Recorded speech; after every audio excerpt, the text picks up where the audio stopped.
Hi everybody, it's me, GhostCritic. It's new comic book day. I have to say I was practically sprinting to the store after work because stupid me knew there was a certain comic book coming out. It's a one-shot and I knew it was coming out this week and I didn't ask for it to be put on my pull list to make sure I got one.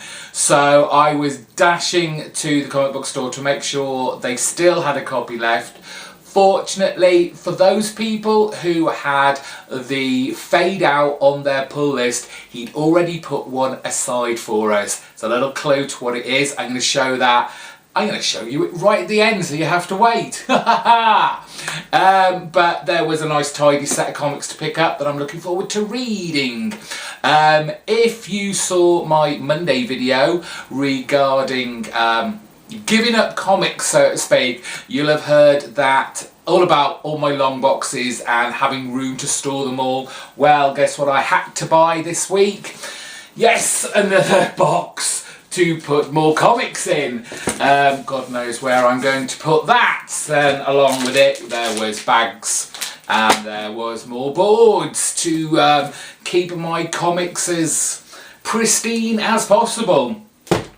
But it's comics you're interested in and comics I have for you.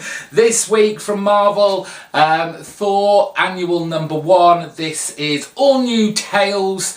We have, I think, the original Odin's son Thor, and we have our female Thor. Really looking forward to that. I've had a flick through it. Lots of different styles of artwork in there, but should be all good stuff.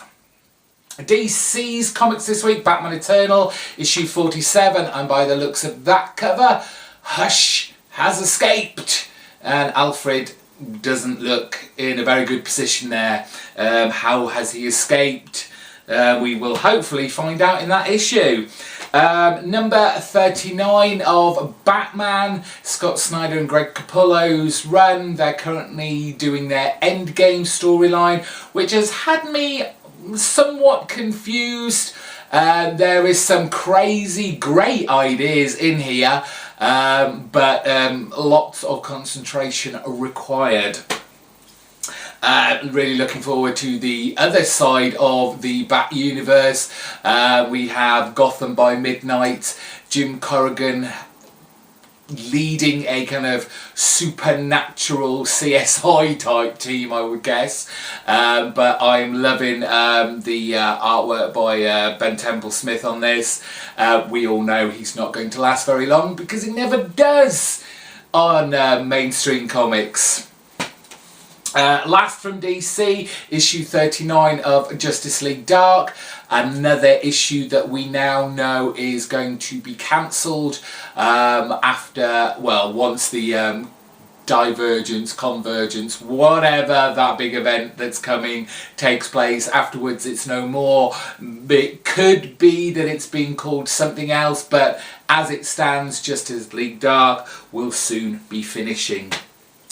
The rest of my books are from Image, and it's just, it's pretty much gorgeous cover after gorgeous cover, and this is just beautiful. It's Low, issue number 6, Rick Remender, underwater sci-fi tale that I've loved. These covers are fantastic by Ticini. And the artwork inside gives that whole kind of underwater feel. And just the design of all the characters and the creatures is amazing. I love this book. Top Image title. Another visually stunning book. We have ody-c issue number 3 from Matt Fraction and Christian Ward. More psychedelic craziness, no doubt. I think I saw it was the Gaunt Man chatting with someone, and I can't remember who it was, but they were chatting on Twitter about who would you possibly recommend this to, because I agree with them. I have no idea who I would. It's a great book, especially visually.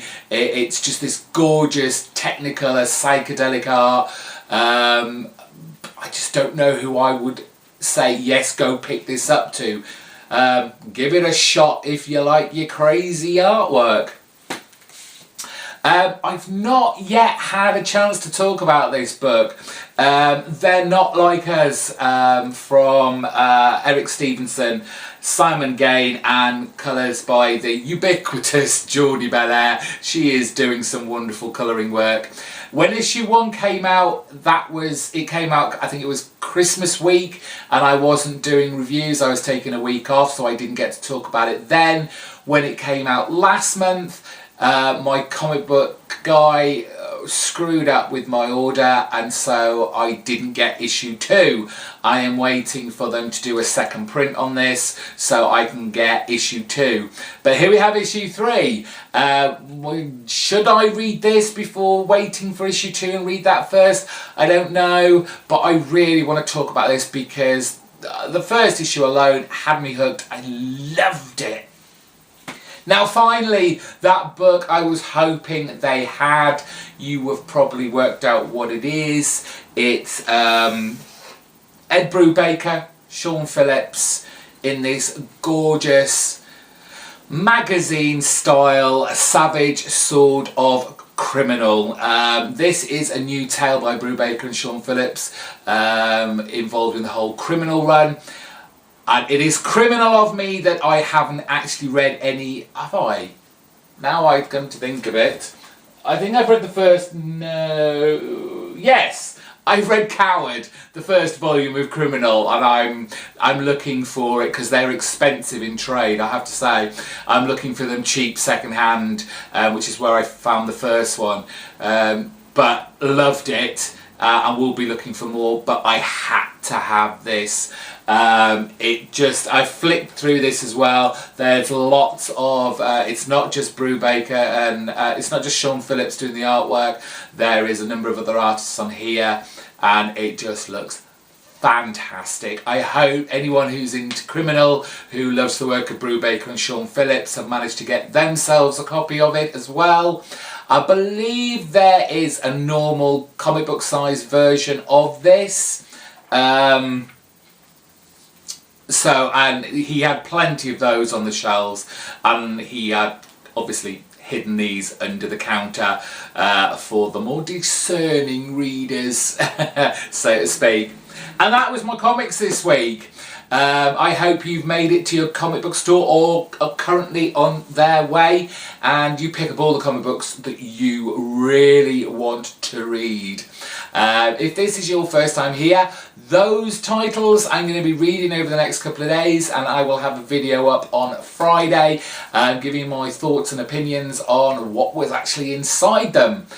Give this video a big thumbs up and let me know what else you picked up in the comment section down below. Thank you all for watching, and I'll see you Friday. Bye bye.